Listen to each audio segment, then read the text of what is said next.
And welcome back to Lombardi Sweep. We are another week into Packers training camp. Tomorrow night, as of recording, we get our first preseason game with the Hall of Fame game.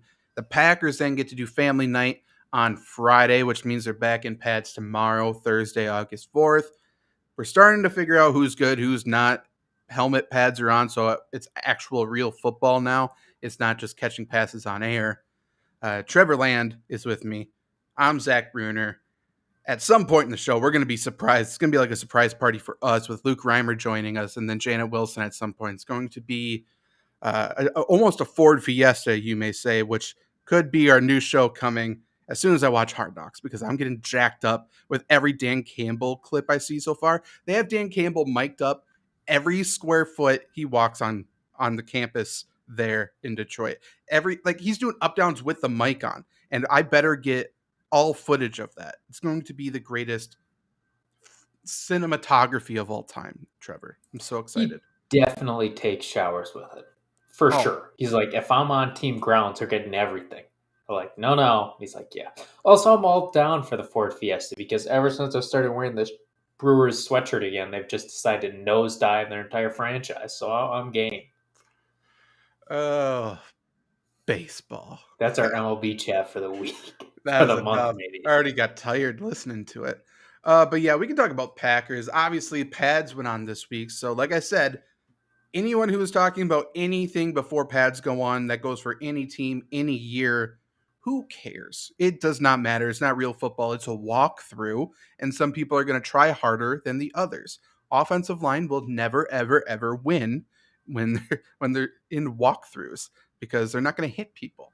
But now they got the Guardian caps on. They got the helmets underneath. They got shoulder pads, all leg pads in.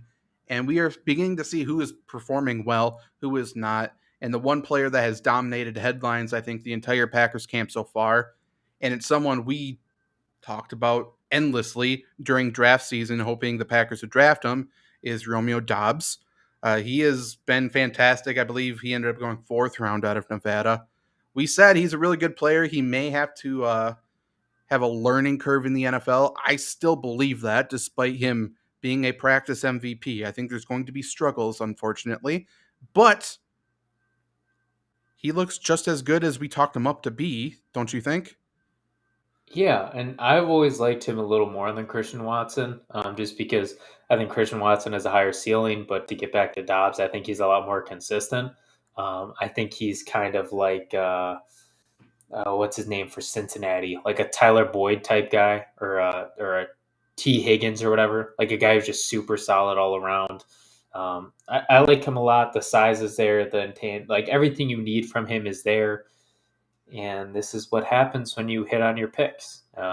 It's awesome to see. I'm glad, there's some signs out there and hopefully can continue to improve because, obviously preseason games is the next bar. Can he hit that as well?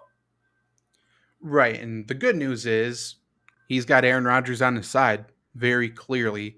Rodgers is selective about who he talks to, whether that's petty, whether that's a good leader or not. You can interpret it as you will, but he loves Romeo Dobbs. He talks to him a bunch. He talks him up when he's not even around. And it's very noticeable. And that's good because if you have Aaron Rodgers' trust, that's good.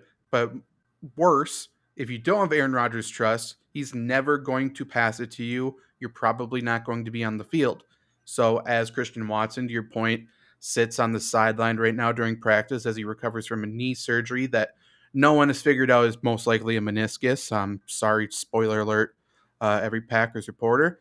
But, these are really meaningful snaps, really meaningful times right now building chemistry with Aaron Rodgers, and it's clear the players doing so are Sammy Watkins, Romeo Dobbs, and Randall Cobb's already there, Alan Lazard, and I guess Tyler Davis, which is I don't get it. I don't even get mention his name in this podcast. It's studio. So I don't want to hear it. I don't get it. I don't get the Tyler Davis experiment, but he is getting reps. But what I do want to say is there's players who specifically are not. Juwan Winfrey also, by the way, he is boom or bust. I love him. He's going to get a lot of snaps. I think he's really talented. I think he'll make a lot of mistakes this year as well. Amari Rodgers is doing Amari Rodgers things. Like he is getting overlooked immediately. And what's the point? That's my question to you. What's the point with Amari Rodgers? I don't get it. There is none. It's just two. What's going to happen? It's going to be the same thing with every other Packers bust. They're going to give him this year. They'll give him maybe next year, and then so that at the end of the day they go, we never needed him. Everybody's like, it just didn't work out. Sometimes that happens. Not that Amari Rodgers can't play football at the NFL level. There is no point. Right after we drafted him, I mean, we kind of said there was no point. Say what you will about him being compared to Randall Cobb. It's clearly not a thing. And just seeing, obviously, Dobbs do well, Sammy Watkins coming in. I mean, hell, even Tyler Davis. There's nothing here for Amari Rodgers. Great guy, but there's just nothing here for him. Yeah, like he's not even performing the best as a returner. Like Romeo Doubs doing better. Surprise, surprise. Like, I just think there's just no point. And I understand to an extent people who are saying, like, you're not going to hit on every draft pick. Obviously, that's never going to happen. Statistically, about half are going to fail. But it's been really clear to us. And I'm not to pat ourselves on the back too much. This past draft class, I don't know who we missed on in terms of FlurrySports grading. Like the people we talked about who we wanted the Packers to get, look around the league. They are in every headline right now. Trevor Penning is killing people in New Orleans. We need to talk about this because the Saints, I was talking about this with my friends. The Saints threw him out at this practice.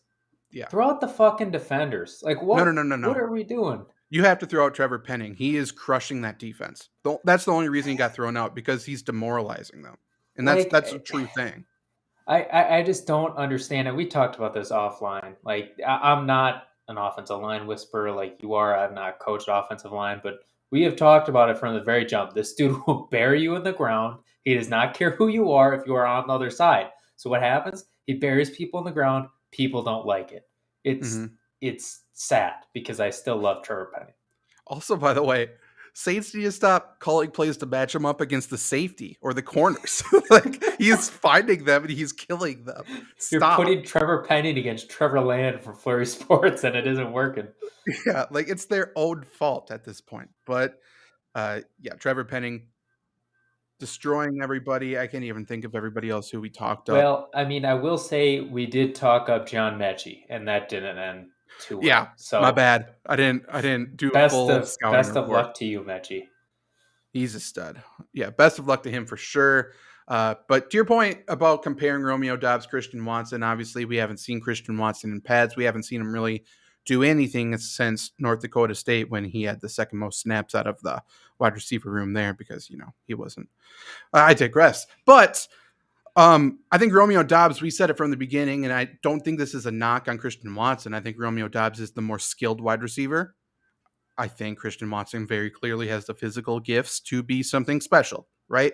If he can learn skills, adapt it to his abilities here, then all of a sudden he's going to be a great player. But in terms of this year, if you're a fantasy football player now and you're listening and you want a Packers receiver who's deep on the depth chart that's not named Allen Lazard or Sammy Watkins, like I would draft Romeo Doubs ahead of Christian Watson if you're talking about this year and possibly for Dynasty as well. And this isn't me crowning Romeo Doubs the greatest receiver. I understand there's practice MVPs, and I understand, I'll get into it in a second, who he has been performing against, because I think we need to look into the other side. Like, let's just flip the headline around and let's talk about the other player. But, like Romeo Doubs is very clearly good. He very clearly has the trust of Aaron Rodgers. And when Sammy Watkins inevitably goes down in the second quarter against the Vikings, we can clip this, and then we can also be happy about Romeo Doubs catching the game-winning touchdown. Well, to your point, like obviously we all knew here that like he wasn't a polished product, right? Nobody's a polished product in the fourth round. He's got stuff to learn, but if he's got Rodgers' trust and he's making plays, Rodgers is the best quarterback in the NFL. He's the most talented quarterback of all time. Come at me, I'm not wrong. So if Rodgers wants to get him the ball, he will get him the ball while he learns those other things. That won't be a problem for him. And the one knock I had against Romeo Doubs coming in, it's the same knock that I don't have it against him right now. We just need to see, and I think we need to, lower expectations a little bit. He struggled getting separation in college in the Mountain West. He really struggled with man coverage, press coverage, stuff like that. Once there's real, football being played, he's going to have to break separation. He needs to find some sort of space. And I think he's going to struggle with that early in his career, like a lot of rookie wide receivers do. He's quick, but he doesn't have game breaking speed. So he's not like a player who can rely on his speed to create separation. Like he's going to actually have to use his skills. And I think he's going to win battles. I think he's going to lose battles. But to your point with Aaron Rodgers, if he wants to get it to you, probably can. He is doing the right things right now to get on the same page as Rodgers. And if he can adopt those skills, those improvisational skills and broken plays and knowing where Rodgers wants him to be, like that's the skill that is immeasurable, that is going to make him a extremely important asset to this offense this year. Well, and even if he drops one, right? We know Rodgers hates drops, and you can get on a shit list real quick. Mm-hmm. Even if he drops one, I mean, who is Rodgers going to trust? Romeo Dobbs, who he's been talking up this whole time, who dropped one, or Christian Watson, who he really hasn't had time with? Right. It's clearly going to be Dobbs still. Dobbs has to do a lot to change that. And that's if Christian Watson comes back. Like, I'm not saying he won't play this year, but knees, ankles, ask Greg Oden. They are a dangerous little thing, and they creep up on you and get the season out of, so, who knows what's going to happen with Watson. Even if he comes back now, he's behind. And that's, again, if he comes back on time. Yeah, and from what I've heard, it sounds like it was just a cleanup sort of surgery, and it's not that big of a deal. But to your point, like you're behind, you have to make up ground, and if you come back even a little bit too early and you're trying to make up ground, you're overcompensating and you're doing whatever, things can unravel very quickly. So hopefully he doesn't do that, and hopefully, to be honest, like the Romeo Dobbs. It could be interpreted two ways, I guess. With Romeo Dobbs showing out in camp, maybe the Packers feel like they don't need to rush him as much, which is very good. But Christian Watson looking at that, seeing a guy drafted behind him, he may rush himself, which is not good. Obviously, I trust the Packers medical staff to do their thing, but, never know. So hopefully everything is good there.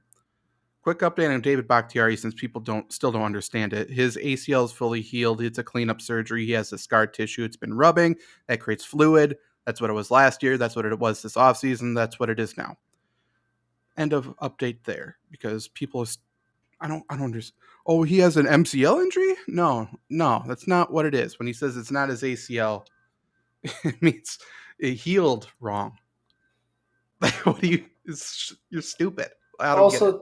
This might be reading too into people, but we saw the video of him and Aaron Rodgers worrying around the parking lot and in the cart and headbang into it. If he knew something was still wrong after a year and a half, I think he'd be a lot more in the shadows than he is right now. Well, he wouldn't be doing the rehab in public either. Mm-hmm. Like he just wouldn't be out there. He's fine. I would assume he's back week 1. If not, I don't think he goes on the PUP list. I think September is a strong possibility for David Bakhtiari, which is a good thing. Right now, though, because we're figuring out what the hell to do at the tackles in the offensive line, Packers have been experimenting, pretty much doing a different combination every single day to find some combination that works, to find the best chemistry, the best communication. There's a lot of things that go into it. It's not, these are the 5 best blockers, these are the 5 biggest guys, these are the 5 most athletic guys. Chemistry is the most important thing. And what it seems like they would be doing right now, if Bakhtiari and Elton Jenkins are out, it seems like they want to go Nijman, Runyon, Myers, obviously. And then they want to go Royce Newman and then Zach Tom at the right tackle.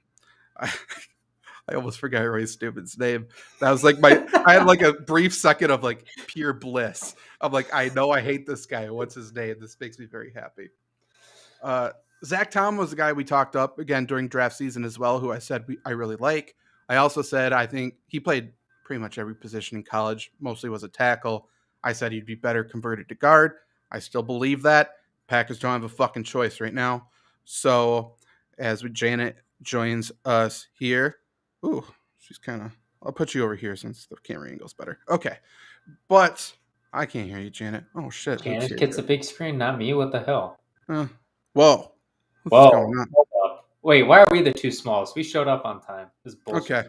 I'm here. But, Janet, I couldn't hear you when you talked, by the way. So I'm not sure if you're muted. But, Okay, now? yeah, we got Now? you. You're good. Okay, my computer's dead, so I'm it's at teacher Okay. life right now. Okay, as long as you can hear us. We just talked about Romeo Dobbs. You two can talk about him in a second as well. I just want to finish the point on the offensive line. Zach Tom, extremely solid. He's extremely athletic. He will be able to do anything you ask him from an athletic standpoint. He's just too short. He just doesn't have the length. So when there's going to be those speed rushers or power rushers, I'm not sure if he can create enough separation. Like that's where he's going to struggle. But they're going to put Mercedes Lewis on his side if he's the right tackle to start, anyways. And then if Bakhtiari's ready week 1, I would assume they move Nijman to the right tackle. I think they want him out there. My only question in all of this is where the hell is Sean Ryan? Like, I thought that's what we drafted him to be, that tackle guy, hopefully starting right guard. And I haven't heard a single thing about him, good or bad. I haven't seen him good or bad. I've been trying to not talk to people like who would for sure know everything. But Luke, I'm not sure if you saw Sean Ryan at all when you were there, but it's been kind of radio silence on that guy. Did you see anything? I mean, from the couple of days that I've been at practice, I'll say it started off like I started last week. Take everything with a grain of salt. I haven't been there for pads yet. Sean Ryan was doing a lot of work with the two. Like he wasn't even around the ones.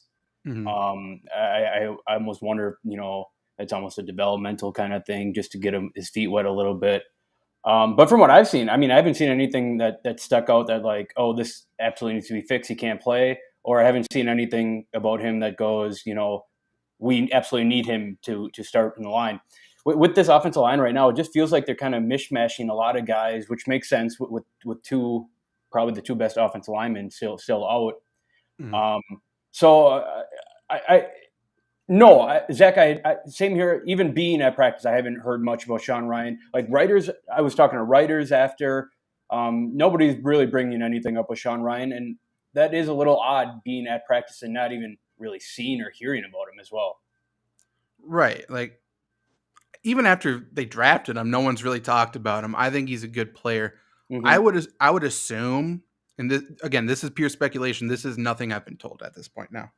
I would assume it's probably a playbook thing.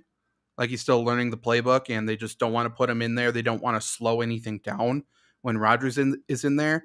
And obviously when you're going first string, second string, third string or whatever, he is watching the play right before him. They're just rerunning that same play. So I'm guessing that's what they're doing. And he's been playing at left guard, I think, actually, which is kind of interesting. I would assume that's so he doesn't have to watch Royce Newman. Like, don't do what Royce does. Let's do what Runyon does. And he's learning the plays that way. But he's a guy, I think he's got the length to play tackle. So I'm not sure why they aren't doing that, but whatever. But let's go back to Romeo Dobbs. We talked about how he's dominating headlines. We already gave our thoughts on it. Janet, I'm sure you've heard plenty of things about Romeo Dobbs, how good he's been so far. What's your overall thoughts or feelings about the rookie so far? Yeah, I've heard it, like, especially he's kind of been a name that I keep seeing on, and my phone keeps popping up with like notifications. So what he has to do, it's kind of hard because I wish I was there to go to. I've always wanted to do, but as far as like the fans hyping him up, I'm hoping that he steps up to the plate and but I'm excited as far as like seeing what he's. Luke, I know you said you weren't there in pads, but obviously he showed out when he was in, t-shirts and stuff. What were your overall thoughts actually seeing him in person? My opinion, or I guess observations of Romeo Dobbs, I guess. I'll always call him Doubs, but is that the Packers are trying to get him. It seems like they're trying to get him the ball in as many ways as possible right now. He was out there lining up with ones on the offense, catching passes from Aaron. And I'm sure you guys talked about it, but after practice, he was returning punts, returning kickoffs, stuff like that. I don't necessarily know that Romeo Dobbs has done anything that's been hugely spectacular. To me, he's done things that haven't been bad, if that makes sense. And I think that's where a lot of it is coming from. That's wording from a newspaper reporter. But I don't know if – I guess I'll reiterate that point, that it just seems to me right now that the Packers want to get him the ball as much as possible in practice, see what he can do, see what he has in store. And I think getting a rookie like this – I mean, we talked about him before the draft, how we were into him. This could be a player that could help the Packers. And I can definitely, through the first couple of days of practice, I can see that. I mean, it seems that he's already forming a connection with Rodgers from the 3 days that I've been in practice. Is that at the expense of Christian Watson? Probably. But I think Romeo Dobbs is making his name known as well as anyone else in training camp right now. Yeah, I think you kind of reiterated a lot of the points we just talked about, so that's good that you saw that when you were there as well. He's for sure been the star of training camp, at least in the media and the headlines' eyes, right? Like every reporter just discovered him this week, and good for them. They found the needle in the haystack. Congratulations.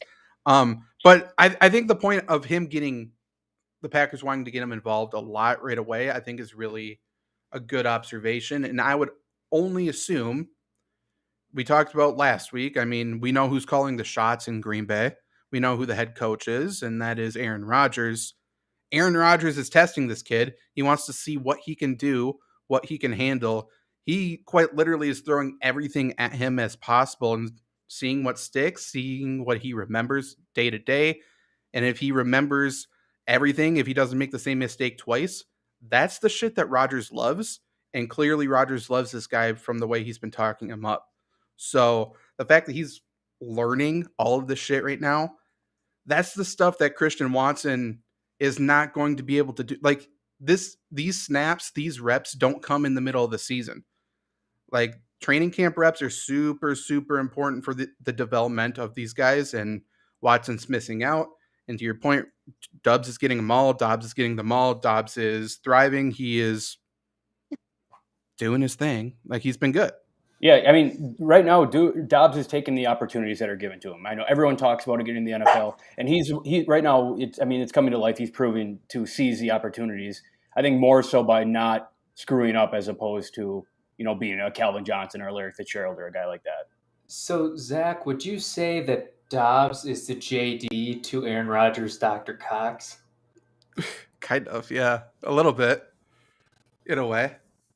I'm fine with it. I'll take that comparison. Yet Rodgers, quite honestly, like Rodgers is putting him in positions to fail. I can almost guarantee it. Like, not a lie. He doesn't want to crush him, but he wants to put him quite literally throw him into the deep end and seeing if Dobbs doesn't drown. Let's see if he can pop his head back up, above water. And he has, at least more often than not, what it sounds like, which is good. Mm-hmm. But I do also want to go back, and it's something I said before you two hopped on about Dobbs. Luke said it's not as much that he's doing things great or good, it's that he's not screwing up. And I was going to say, I wanted to bring this conversation back around. Who is he doing this stuff against? Because his really good touchdown catch came against a guy last week that I said last week was about 7 inches shorter than Trevor and about 150 less. Rico Gafford, he caught a touchdown over him. Congratulations. I think he probably could have done it flat-footed. That's not an accomplishment. And then he's burnt Eric Stokes a million times. And oh, by the way, it sounds like everyone's burnt Eric Stokes in camp. Sorry about it. What have we been saying all fucking last year? I'm sorry, we were saying this shit before the draft. We didn't write a profile on that guy. true. But like, I did 7 corners. I think we just need to. I just want to turn the headline around. Like, Romeo Dobbs catches another touchdown. Eric Stokes gives up another touchdown. I don't want to ignore this. I don't want to be negative, but let's stop ignoring this. It sounds like Eric Stokes has had the worst camp out of anybody, at least in terms of notable people. Did you see that, Luke, at all, or no? I mean, I'd say that's fair. I don't. I mean, everything that I've seen out of Eric Stokes is what I saw out of him last year. Correct. I think at this point, it's almost more of an idea that there are better players on this defense who can make up for Eric Stokes' mistakes, which I don't necessarily know is true. But I mean, just from firsthand experience, Eric Stokes is letting guys get past him and then using his speed to catch up. I mean, I saw Jaron Winfrey beat him 3 times in the first practice. So it's tough to notice development coming from Eric Stokes, because to me, he looks pretty much what he did last year. Boo! Also, like, if this was a higher quality production, we could cut to the clip of the thing we said on draft night 2021. Oh, this guy doesn't really have good skills. He's a press corner that doesn't press well. He just makes up for everything with his speed. Okay, what year is it? Like, it's the same shit, and he isn't developing. And I'm not saying he's a bad player. I'm not saying it's over for him. I'm just saying Packers don't have the best corner room in the NFL. They don't have the best starting corners in the NFL. But I think there's a lot of Packer fans who think that. And I think, one, I mean, Stokes is going to get burnt a lot. 2, Rasul Douglas, who I love, he's going to jump every fucking route this year. And it's going to work sometimes, but he's also going to get burnt sometimes. So this is going to be an opportunistic defense, I think, as has every Joe Barry defense of all time. Like, we're going to give up a lot of yards, and we're going to get a decent amount of takeaways, I think. Is that good? Is that bad? I don't know. But I think buckle up. It is fun. It's absolutely fun, but buckle up. How many weeks do you think it'll be before the headline is like, what's going on with the Packers defense? Like, this wasn't the most obvious shit ever. Probably week 1. How did the Packers let Justin Jefferson's put up 200? I don't know, because Justin Jefferson's good. And we're not? I don't know. I don't know, man. I don't want to be negative about it, but we should at least talk about Eric Stokes. That's what I'm saying, and we'll see if he can respond, because so far, I think out of the notable players, obviously there's third stringers who have had worse camps than him, I'm sure, but out of the notable players, I think it's pretty clear he's had the worst camp. And worst case scenario, Zach, the first step to solving a problem is to admit that you have a problem. So we're already on the road to recovery for this season. Step 1 before we even played a game. Okay, step 2. Why is Danny Etling on the team and we had to cut Kurt Benkert? What was the point of that? What are we doing? I don't even really want to talk about it. I just looked at the depth chart and saw his name and got a little bit angry. I'm so pissed off that Kurt Benkert is not on our team anymore. Is he on? I know. I don't think so. It's got to be because of the video games, right? He had a workout with the Texans, I think. I think he got signed by somebody. No, I guess he did have a workout with somebody, though. You're right. I don't know if it's video games. I could totally see the Packers front office doing that. I have no idea. It's not money. It for sure wasn't money. Etling, I think, is a pretty athletic guy, so maybe they thought he could give a different look for the defense. Maybe I'm wrong on that, though. I wish they were browning someone fun instead of Danny Etling. Vince Young. Agreed. Blake Bortles is the funnest guy I know. Bring him back. 3rd time's the charm. Bring the boat to the bay. Would go down about 2,000% because of all the cigarette smoke. Hell yeah. Or did you guys see Gardner Minshew's Instagram post about his van? Yeah, I was about to say. No. Hey, what about Gardner Minshew? He lives in his van. I got kicked off Instagram. All right, Janet, kids, watch this. Let's settle down there. We'll revisit that, Luke, I think. Okay. I mean, we'll find out what happened. I can't tell if it was like pure. Trevor, did you see the video? Or Janet, you saw the video of him? I saw 10 seconds and I had to stop. I wasn't in the right mental space to watch it. I just want to know if he's putting on a character or if that's truly him. I don't think he is. Like, you got to be a weird dude to go to Wazoo for Mike Leach, anyways. So I don't think it is. Zach, the dude drank Jack Daniels and smashed his hand so he could get another year of eligibility in college. I don't think this is a character. True. Well, no, I know he's fucking crazy and awesome and sounds like a cool dude, but he was like hippie 70s stoner. It was very that 70s show vibe. Also, are we sure that story about Zach Wilson wasn't really about Gardner Minshew, but they didn't screw up the names? That just seems like a Gardner Minshew story. Gardner Minshew loves Cougars. I'll put my stamp of approval on that. That's guaranteed. Gardner Minshew is Alex Moran from Blue Mountain State. Yes, he is. Haven't seen it. He's Shaggy from Scooby-Doo. Just a little less, city, to your point, Luke. Right. But he is Alex Moran. Fantastic show, Blue Mountain State. Watch it. Paramount Plus. Okay, well. Or just kidding, Amazon. Movies. Amazon Prime, I'm sorry. Ugh, I don't know if I can watch Amazon stuff. Do 123movies.net then. Okay. Sounds good. I only brought him up just because I feel like a quarterback room with him and Rodgers would be too obviously perfect. Like, it just seems like they would vibe super well. Yes, agreed. One's living in a van and the other one's dating a witch. we should be on Hard Knocks. We should be. The Packer fan dropping in the chat, just coming to say, have a great night. You too, my friend. Is there anything else we need to talk about Romeo Dobbs or the wide receivers at all? I will say, what is up with the Mountain West Conference and giving sneaky good wide receivers?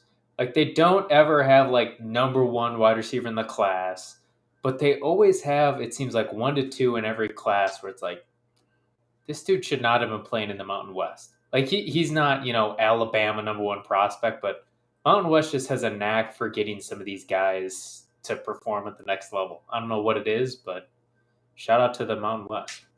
And Jordan Love still couldn't find him. True. Yeah, he didn't play with Jordan. I mean, they have just as good as talent, on their team as the other schools. They just get hit in there and they don't transfer. It could be grades, could be a million things. But yeah, there's always sneaky good people there that you've never heard of. Unfortunately, I've heard of Jordan Love and he's still on our team. So maybe he should become a wide receiver. I think that's what I'm taking from your point there. I got kicked off of Instagram because I got hacked 3 times, and now they won't let my phone number get back on or something. How did you get hacked 3 times? Who wants to, wants to get that bad? So last summer, I know. It's probably 2 summers ago, I started getting, these logins from, Spain and all over the world. And, someone tried to log into your account from here. And me being the unresponsible guy that I am, didn't even worry about it. Just X out, said, "Yeah, that was me. Yeah, that was me. Yeah, that was me." Why are you stupid? You're just trying to do a humble brag to Instagram. Yeah, that's me, bro. Yeah, but that scheme worked for about a year. About every third day. Yeah, that's not a scheme. That third day in the week worked. To say it's not every me? week. Were you I'm just trying to put this in perspective. Well, no, because I didn't want to go through the time to reset my password and all that bullshit. Because I don't know what my password is. I just stayed logged in. Yeah. Because I made Instagram when I was 12. You should have asked the guy in Spain. Person, apparently the third. Who says? Go on. The craziest one was the guy logged in Iraq, I think. But it's every third day of the week, it would come up that someone logged in. It got to the point where, right before, I was expelled, that they were logging in at a new country every day. And the thought went through my head, I wonder what Instagram thinks I'm doing in all these countries all the time. Traveling. So that went on for a year. My account finally got deleted, made a new account. Within seconds, that got hacked. And then I made another account, and that one got hacked in about a week and a half span. I love how this wasn't I was under the impression of once a month. It was every 3 days, and you couldn't be bothered to take 15 minutes to change a thing. What did you do? When you created the new accounts, you knew the password. You just created it, and you still ran your scheme, which was to say yes. Did you think you were getting one over on Instagram or what? No. Time out. The second and the third accounts, nobody tried to log in. It just someone kind of just took it over and were sending like all those messages and shit. So I wonder if they just took it over immediately. Yeah, I wonder if they have like my IP address or something. I don't know. Sounds like it, yeah. Who wants Nothing's happened since, so. Well, I'm sorry. So we should really get a sponsorship for NordVPN then. Sponsor us because we need it. It's not that big of a deal. No. I mean, when we start hitting the Iraq sections, I think it starts to get a little more dicey. But nothing's happened since last summer, so I think I'm in the clear. Yep. Have you checked Facebook? Whatever. Okay. Let's talk about a couple other Packers that have done well, I think. Rico Gafford, the guy who I said was half of Trevor's size, who got, a touchdown caught over him by Dobbs. He's been pretty good for special teams, I think. I think he's probably going to be cornerback 4 or 5. I don't think he's going to be very good on defense, but, special teams, good contributor, so I think that's good. Luke, you did mention you saw him there. Was he flying around getting a lot of reps, or what's the deal with him? He is flying around. He is also the first one receiving punt returns and kick returns for the 2 days that I was there. He was getting the first shot at that. I don't know if that's because they want to get his speed on the field, whatever. But I think that's a pretty bright spot to see if you're Rico Gafford. And I think that's something that people should watch for. I mean, everyone's talking about, we haven't had a returner since, the 90s. I'm not saying that Rico Gafford's going to be Devin Hester or anything, but I mean, it almost feels like a role on his team, maybe a return specialist, which is pretty nice to see that if that's the case, the Packers are making a position, a role for that. He's definitely fast. There's no doubt about that. I'm just going to look to see if he has any return experience in college. He 7 total kick returns, so no. But I mean, hopefully he can do that. I guess that'd be cool. It definitely seems like it's him, Dobbs, and Amari Rodgers as the 3 returners, right? Correct. Cool, works for me. Let's go to another guy. Teams is sad anyway. Yes, it is. I yes, feel like it is. As long as you throw anybody in there and kind of like Russian roulette, whatever, as long as that works. True. Special teams, by the way, like everyone loves Bisaccia, and I think special teams is more organized right now. There's a lot of competition yet to be had. We still haven't figured out a long snapper.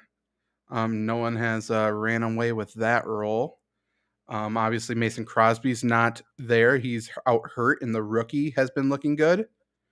That's a little concerning for Packers who love Mason Crosby, I guess. There's no punt competition. That's always good to see. And we have Amari Rodgers playing gunner. That sounds like a nightmare. So I think there's a lot of things that need to be decided yet. And I don't feel great about it.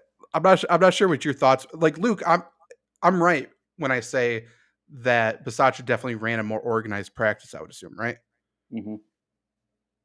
I guess it's a step in the right direction. I will say I'm not any more concerned about special teams than I was last year. Perfect. That's all we needed to know. That's good. Okay. Whatever that's worth. Yeah, not much, unfortunately. That's bad, but that's gonna be the comment of the day. As long as people know where they're supposed to be. They're not doing bad. As long as we can count how many bodies are on the field, we should be all right. Yes. And if we can get a jugs machine that works, that would also be good for a organization that was just bragging about how much money they brought in a week ago for the past year. Let's get a jugs machine that actually simulates a real punt. That would be good. So LaFleur doesn't have to buy his own. That jug machine that they have, I guess before it broke, that thing fucking flew that ball like almost out of the practice field. That's also not helpful, but You're right. that sounds fun. Dean Lowry's also been having a good camp. I'm not sure how much you saw him when you were there, Luke, and obviously you were there before pads anyways, so there's so much stock you can put into it. But it sounds like Dean Lowry has come in. He was just activated off the PUP list right away, so he's coming back from an injury. But he seems like he's trying to separate himself from the 15 other Dean Lowrys behind him, I guess, right? Yeah, and I think his best opportunity being in this defense for a number of years now.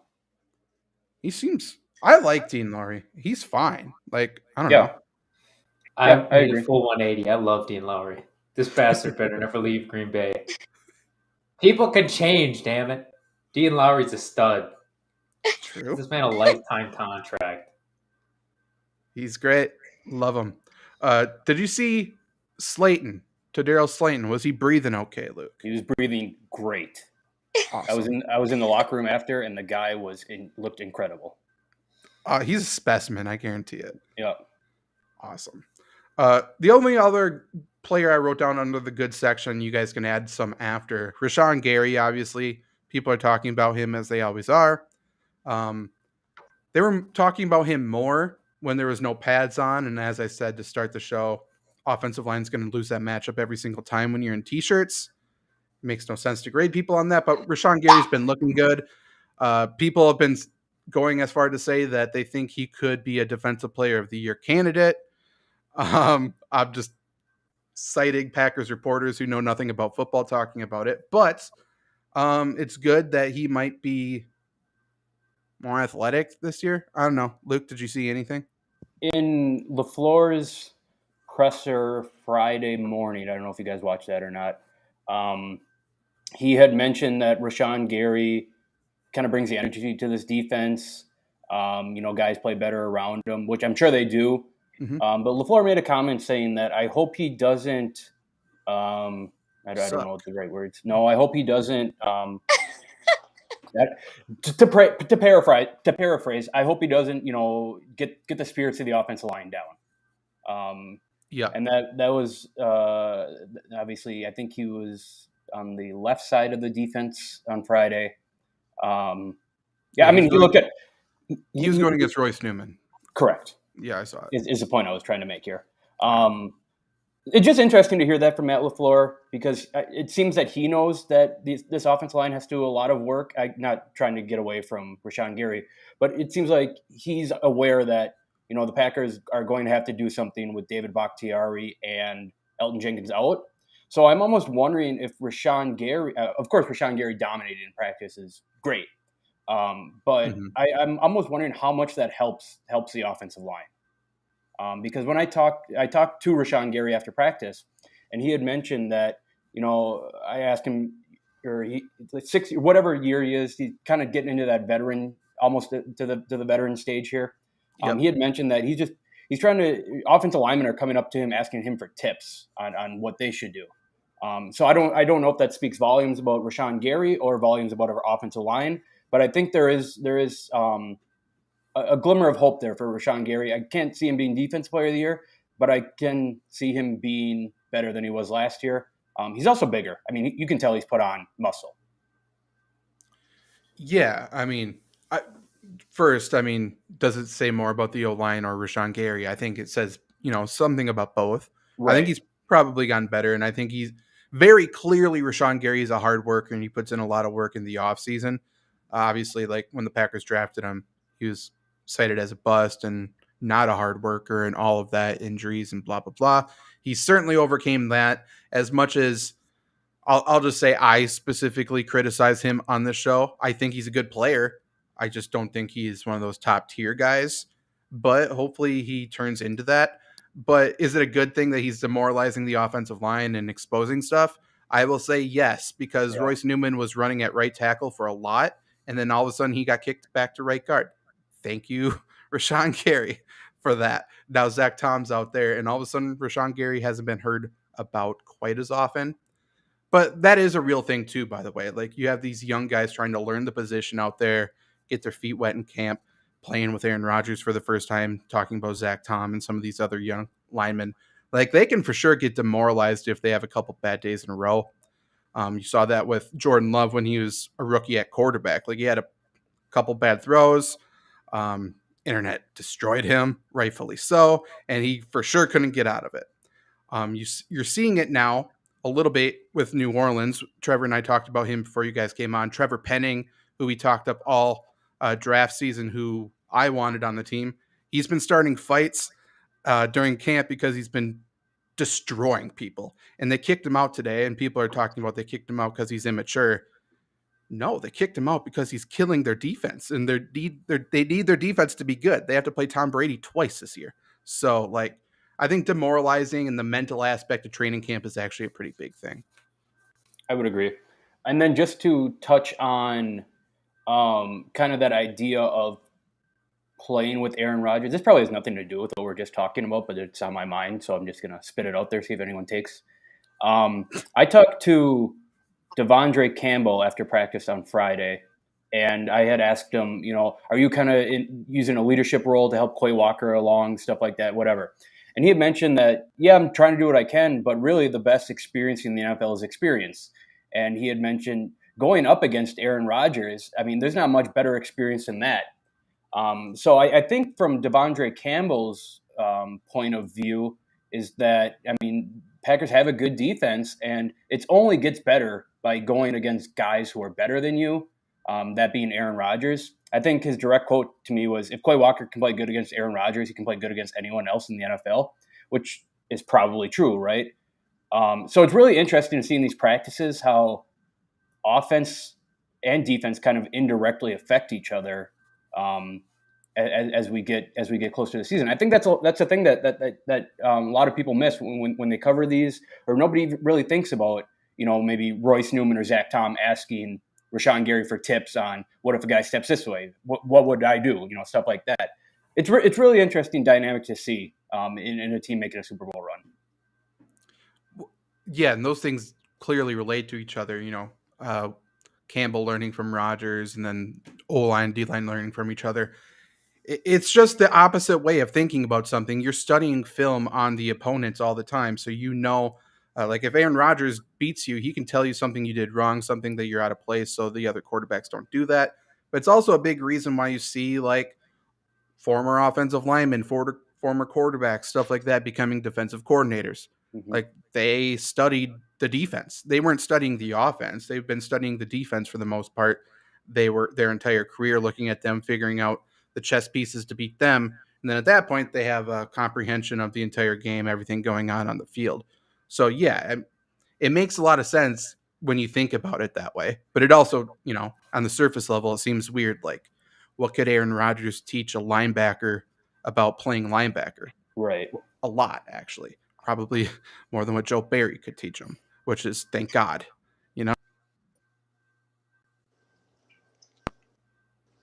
Am I still here? There he goes. He's unfrozen again. Hey, what's up? You talk shit about Joe Barry, you get frozen every week. I don't know how many times we got to teach you this lesson. I think it's saying my location's in Iraq. What's going on, Luke? Do you have access to my Instagram account? Oh my God, it's your Instagram. Okay, so is there any other notable standouts that you guys want to talk about? I will say the boys are hyped up right now. When I was leaving the locker room on Friday, I was leaving with some media people, and Joe Barry came up behind us and, talking to him, whatever, and go, "How are you, Joe?" "Good." And someone goes, "As good as your defense is going to be this year?" And Joe Barry took off in a sprint yelling, "Fucking A right." Plus, Rich Bisaccia has got these headphones in, just driving 30 miles per hour on his bike through like the bellows of Lambeau Field. Doesn't even want to talk to him. Dude, just locked in. Aaron Rodgers, everyone is hyped up in Green Bay right now. And I would imagine, we'll see that hype for sure on Friday for family night. But I wouldn't be surprised if we're gonna if we get fights soon here in practice, because you can tell these guys want to get out and hit and just get after the game. Everyone's all pissed off about these Guardian caps they have to wear. I mean, these guys are ready to go. From firsthand experience, even without pads on, these guys want to play football right now. How much of that, Luke, and I guess Zach too, is you having voices in there and more experience in there? How much do you think that is wanting to hit people, and how much do you think is that is left over possibly from the way last season ended, I if think any? just from talking to a couple players, I think they just want to play football. I don't think they care about the past. I know, of course, they're not going to tell you that they're thinking of the past, but just talking to Devondre Campbell, Randall Cobb, I mean these guys, they just want to go play. They want to go do what they get paid to do, and do what they've grown up doing. So I don't necessarily know that they're going to dwell too much on that 49ers loss, more as looking to let's go fuck up the Vikings. Right. I think that bad taste in your mouth, at the end of the season, going into the off season, more than anything, I think the way things end fuel the off season, fuel your workouts going into next season. And then if you're talking about just like training camp fights and chippiness and excitement and stuff like that, that's just football. Football is You're an right. emotional game. Different sports, you got to do different things. Football, you are pumping yourself up. Most of the players, at least, not quarterbacks, not kickers and stuff. You're motivating yourself to fucking run through people, go head on head collisions before every game, every practice, every whatever. And now they got, helmets on. Now they can actually hit people. This is their stress relief. This is their therapy. This is their everything. So it's just boys being boys, Trevor. It's guys being dudes. Yeah, that's right. Joshua Sandoval, how will Jaron Reid and Devontae Wyatt impact Kenny Clark? Kenny Clark's gonna fucking run wild, dude. Jaron Reid is such a good addition, especially on third downs. That pass rush right there, like he's going to eat up a couple blockers. He's going to create massive lanes. There's times that Kenny Clark was beating 2 and 3 blockers at a time and still getting to the quarterback. Just having those other threats on the inside that can actually get upfield, like it just creates more one-on-ones for the best player on the defense, and that's Kenny Clark. I hope the Vikings are planning on wearing purple pants when we play in Week 1, because Kirk Cousins might have a tough time because they're going to want to get at him very quickly. One other thing I'll just say, like, not only does that help Kenny Clark, that helps Rashawn Gary a ton this year too. Yeah, and that was just what I was going to bring up. I'm not going to answer Josh's question because I know I've talked about this before, but he's got looks like a Duke game winner against Cole Anthony. But if I were to answer his question, I would say that Jaron Reid is not a bad player at all. He was solid in Atlanta. This feels like let's get more good players in to spell our good guys in Kenny Clark, considering that we see Kenny Clark get hurt every single year because he means so much to this defense. So I think all else, if you take away all else, just getting a fresh body who knows how to play football in the game and getting Kenny Clark maybe a series off is going to be incredibly impactful for what everyone thinks is a top 2 defense in the NFL.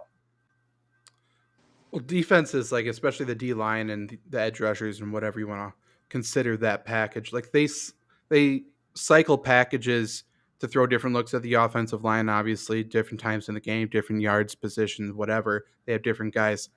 The Packers weren't able to do a rotation on the interior defensive line. To your point, right? Like not only was Clark playing, 80% of the snaps or whatever, which is too much.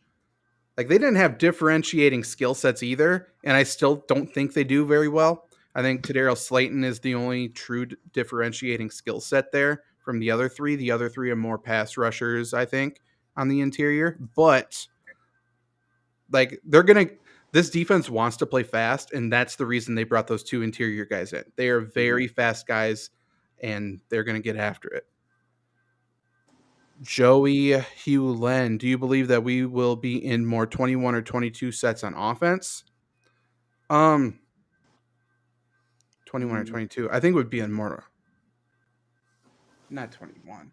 I think it's going to be more 12. So I think it's going to be, maybe that's what you meant too. 1 running back, 2 tight ends. I think we're going to run a lot of 2 tight end sets. 1, because the offensive line needs it, and 2, because Aaron Rodgers needs weapons, and we are better suited to put out a couple tight ends out there. And 3, the Packers love Tyler Davis. Why? There's no Get it. situation in my mind that I can think why Tyler Davis will not be on the field this year. I mean, He would start right now. He would start. Yes, he's getting run with the ones ahead of DeGuara and Mercedes Lewis. Like, he hardly practices, but like, he is the guy right now. Is Tyler Davis? I had my mental breakdown before you came on. I said, "What?" I asked Trevor, "What's the deal with Tyler Davis?" I don't get it. But they love him. They really love him. So, man. I also want to ask Joey Hugh Len if he's related to Alex Len. I think he might be. Same last name. He must be. Trevor, Janet, do you think how much? It's very clear the Packers have two really good running backs, right? Do you think there's a scenario where they run more two backfield sets this year, just because they are probably the two best weapons on the entire team? I think they're going to have to pretty soon. We talked about Sammy Watkins. His ass isn't going to stay healthy. Randall Cobb, he probably will also not stay healthy. And when those two guys go down, your options have dwindled significantly. And depending on how early or how late that is, I think is irrelevant. I think you need him on the field as long as Aaron Jones is smart enough to not try to cut back when he could just run straight into the end zone. Not still salty about that or anything. But yeah, I think you have to. The way they're able to make plays with or without the ball, somebody's going to go down the wide receiving core, and you're going to need them to step up. No other option. I agree. I think other teams are already aware that we're going to be using on them. They're going to try to get to them as much as they can. Okay, so not just to like lob you guys a pass and then cut you at the knees or whatever. I just don't think the Packers are going to run two running backs at all. It makes no sense. It has no place in this offense. And last year, like, they ran two running backs 27 plays, it looks like, last year. So they did run two running backs, though. They did. You are correct. I don't think it's going to be too often. They ran 12 personnel 29% of the time. And that was their most popular was 11, obviously. But they ran 12 personnel. Well, let me sort this. No, it won't. It looks like close to the most of any team last year. Josh, I don't like that question. Oh, no. Any chance we sign OBJ, Fuller, Ty Hilton? T.Y. Jesus, I'm sorry. I mean, there's a chance we sign Will Fuller, but I doubt it. The other two, no. I will answer this question now that he's changed his profile picture. No, I don't think there's any chance. No, he's oh, he did change the picture.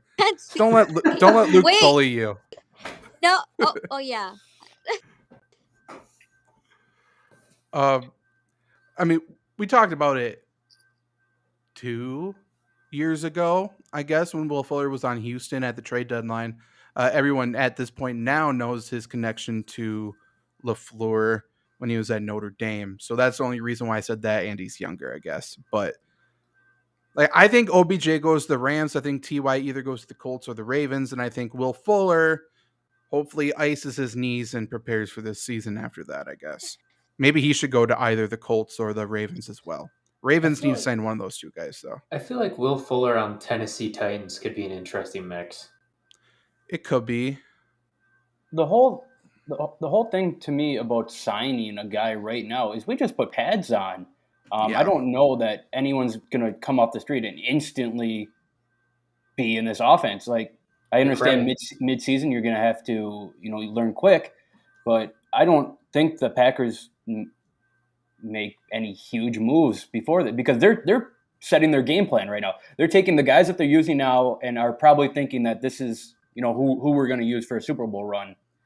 So it's really hard to bring a guy like Odell Beckham into camp. Like, let's say Odell Beckham can play, but it's hard to bring him into camp right now and have him, be the guy. Hey, Zach, I'll do a little promo for you. There is an offensive lineman available that wins at every step of the league, and McCray just won another title. So if you want to keep the streak alive, Sign him. I'm sure he is a million times better than Royce Newman at the very least. Oh yeah, for guard for sure. I was even just thinking backup center. He's better there too. Yeah, bring Jordan McCravey. He already knows the Packers facilities. He's been here before. He's played here before. Definitely do that. To your point, Luke, we've talked about the Packers' philosophies of what they've always done, and we've talked about their ego, whether it's good or bad. Like, I'm not saying it's good or bad. They want to develop wide receivers. That's their thing, and especially right now, preseason stuff like that. Like, they're not going to bring anybody in to take a single snap away from guys that they think they can develop. They believe they can develop anybody to be the best player of all time. What's their track record? Don't got one. But they do believe it, and I respect them for trying again and again and again, even though, man, their wide receiver coach is bad. It's whatever Vrabel. He blows. He's not good at coaching. But hey, he's coached Sammy Watkins before, so there's that. And just to add on to that, I guess to bring the show full circle since I've been on, is I don't see with what I've been seeing them do with Romeo Doubs. I don't like you said, Zach. I don't know that they want to bring in a Will Fuller. Then the last 5 days of Romeo Doubs has been wasted. If they're fully intent on him not playing and Will Fuller being, a guy who only runs nines, that just seems like 5 wasted days of Romeo Doubs development. The only way they bring in one of those, obviously the two ladder guys there, OBJ's not even ready to go. But like Fuller, Hilton, it's very clear their role is to take the top off the defense, to stretch the defense. That's what their role is going to be with whatever team they sign to, if they do sign somewhere. So I think the only way the Packers sign them, period, is if/when Sammy Watkins gets hurt. Like, I think that's what they want Watkins to do as well. So, or Christian Watson for that matter. But yeah, they just feel like they can develop all of these guys, and I think Christian Watson's back within 2 weeks anyway. So I think they are going to stick with what they have for better or for worse. But we do have Tyler Davis. Some are saying he could be the next Delaney Walker. He could also be the next Trevor Land. I'm pretty sure I have dropped less passes than him in my tight end career. So also have scored probably the same number of touchdowns. Probably more, to be honest. Okay. Anything else we need to talk about the Packers, Luke's social media past, anything? I will say. Oh, go ahead, Luke. You guys know the story, but for our valued listeners, valued watchers, the people that have kind of been following the Shamar John Charles saga with me, I finally closed it out. I was like I said before, I was in the locker room on Friday, and I went up to Shamar John Charles, told him the whole story of some guy told me that he was him when I was at a bar, and it was good. It was a nice, wholesome conversation. Like, he understood it all. So that chapter in my Packers life is closed out for anyone who is still wondering. Great dude, and I wish him the best. I think he wishes me the best. The only problem is I don't have Instagram anymore, so I don't know who the guy who said he was Shamar John Charles is. You definitely gave that guy your password, right? Looking back at it, that's probably when the Iraq and Spain stuff started. Yeah. I love how you said he understood like you committed an unforgivable sin against his name, not you accidentally saw him when somebody lied to you. But there was a podcast that just came out with Aaron Rodgers today. I was talking to Zach about it off air earlier with Aubrey Marcus, something like that. It was about 2.5 hours. It was a good listen. It was just kind of more of what we've been talking about, what we were telling you was going on when Rodgers and the Packers first had that big riff reported, when we told you it's about respect and how when he was being curt, it was simply he wants to control the narrative. It was just more of that. Very interesting. They also talked about some trips they had while in Peru. Wild stories, fantastic stories, and just another good insight on the mind of Aaron Rodgers. He has been talking more, obviously, Pat McAfee show, but again, people haven't heard him really talk candidly since 2 years ago. So if you're interested in that, go check it out. It's a pretty good listen. And Joey also talking about that two backfield set. He likes the idea of Dylan with Jones as a receiving threat out of the backfield or another way around. I think that makes sense. Like, I totally get that, and I think we could see that in the red zone more than any other place. It's just one of those things where if they're both on the field, they're both taking snaps. Okay, are we going to rotate Kyle and Hill in after that, or what are we going to do? Like, they want two fresh, good running backs. That's the way this offense runs. Could we see more? I think it's more likely we see Aaron Jones split out as a wide receiver with Dylan in the backfield than both of them in the backfield this year. And that's what I was just going to bring up, because I know Aaron Jones has been the motion guy through on Wednesday and Friday. He was both the motion guy, and then it was an A.J. Dillon zone play. So there's definitely packages where they'll both be out on the field. Like you said, Zach, they're both not going to line up in the backfield. There's going to be a ton of running around for Aaron Jones. I think this is going to be a really different year for Aaron Jones because he's going to play more than that bell cow running back kind of position in my mind. And if the Packers need fresh running backs, Andre Ellington and Todd Gurley are ready to sign anything you put in front of them. Andre Ellington feels like he has to be a CFL guy, right? Yeah. I think he's like a high school coach. I mean, probably the best one, right? So when I left that comment on your guys on the Fantasy Football Show about Andre Ellington, if I was on the show, I was ready to go down the rabbit hole of Cardinals running backs because they've had some fun ones in the past 15 years. That 1 year from David Johnson was unbelievable. They got an old Chris Johnson too. They did. Andre Ellington was last seen on the practice squad of the Buccaneers in 2019. So pre-COVID, maybe he was just waiting it out. Never know. He's only 33, which seems way too old. It seems like he should be like 28 right now. But agreed. The COVID years don't count, Zach. Wait, 2 years, 3 years. Yeah, Zach, the agree. COVID years don't count. We still have Devin Funchess on our team. Thank God. AKA the better version of Curtis Samuel. Imagine how great he'd be this year. He'd be electric. Devin Funchess is going to be on Hard Knocks. He's the tight end for the Lions this year. It's going to bring the podcast truly full circle. We started talking about the Lions as we do on this Packers podcast most times. Hard Knocks next Tuesday. Fucking buckle up. It's going to be a roller coaster, and it's must-see TV.